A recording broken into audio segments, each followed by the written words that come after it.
Mu da 'yan Kannywood ne. Mun kasance ni da Sahabi muna matuƙar son junanmu.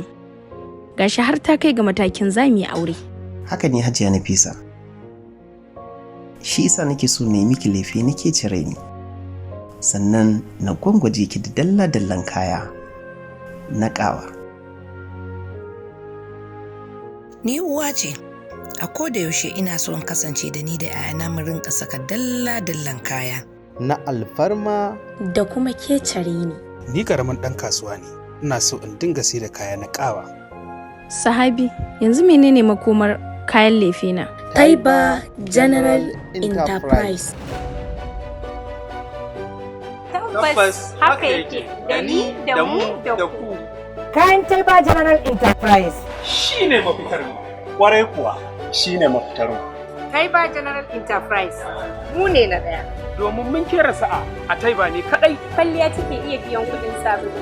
Wannan haka yake muna gabatar muku da katafaren shagonmu Taiba General Enterprise da ke kasuwar Kantin Kwari, namba 410 Isa Kafinta House, near UVA Bank Plaza Line, Kantin Kwari Market. Muna sai da takalma na maza da na mata, shaddodi na maza da na mata da kuma dalla-dallan yaduna na maza da na mata.